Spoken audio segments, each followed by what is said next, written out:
I asked 9 sellers, founders, and sales leaders, what's your favorite stage to use video in the sales cycle? And this is what they said. When you book that meeting through video, that's gonna be the most exciting. You're gonna get a rush. Video is the most powerful when you send that initial reminder after you book that meeting to actually get them to show up. Because that's your chance to actually show them who you are and get them excited about the product. And they have no idea who you are. And sometimes they don't even remember why they're even meeting with you.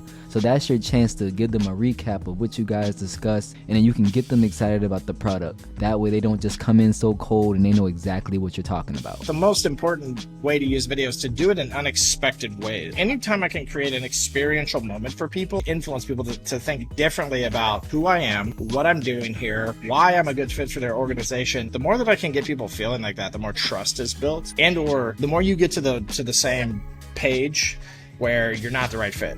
Like one way or another though, there's no middle ground in the way if you deliver video effectively around this concept of creativity and doing it in non-traditional ways as well too. I do a lot of product videos and I use them like in the middle of the sales cycle or after the second call when we know that there are more stakeholders. Those videos are being reused on our website, but what works best on me is just to say hi. We're meeting next week. Just wanted to pop in and say hi. Where I think it's underused and I would love to see it more is later on in the stages. Not enough salespeople are hand-holding people through the process. After a demo, if someone's got questions that you're going back to answer, do it on video.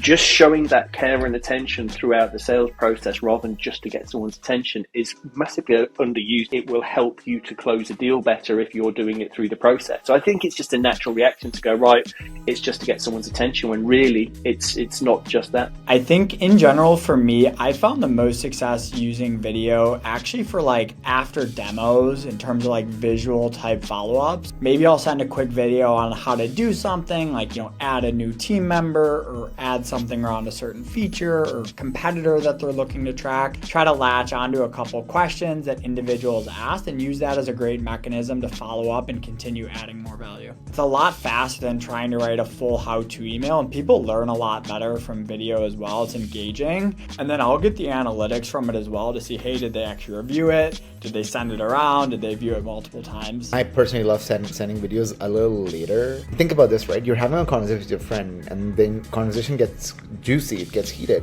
All of a sudden they ask you a question, you're like, man, screw the text, I'll just send you a video or send you a voice note to explain it. I'm talking very human, very personal psychology of how we communicate with people. I think that is now B2B. I think B2B is now more B2C than ever before. I think prospecting is the hardest stage of sales. I think SDRs have the hardest job. And so I think grabbing someone's attention when there is so much noise, and especially when you're reaching out to, let's say, CISOs, you are in competition not only for vendors in the same space, like in our case, security compliance, you're in competition for every other security vendor under the sun. I think that is super impressive to earn their respect and attention. And I was talking to a CISO, George is his name. I said, why did you accept my request? And he's like, I saw who you were as a person. I have used it at other stages in the sales process. I would take the time to record a quick video. Hey, here's the recap of what we talked about. Here's next steps. People buy from people. You have to be that vendor that's doing something different and have that human touch. I think I would really use it in the beginning.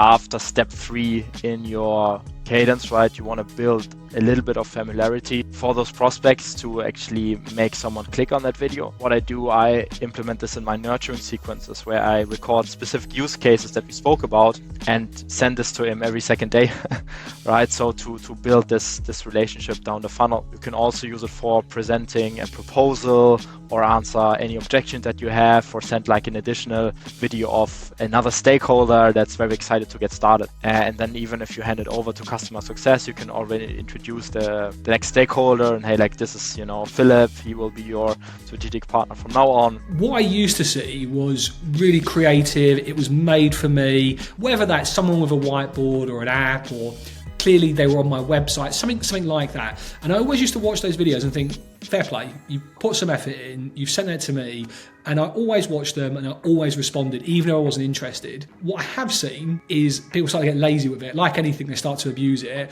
And I'm getting generic videos now, and I don't watch them. I think the best time to use them personally in the sales cycle is a summary.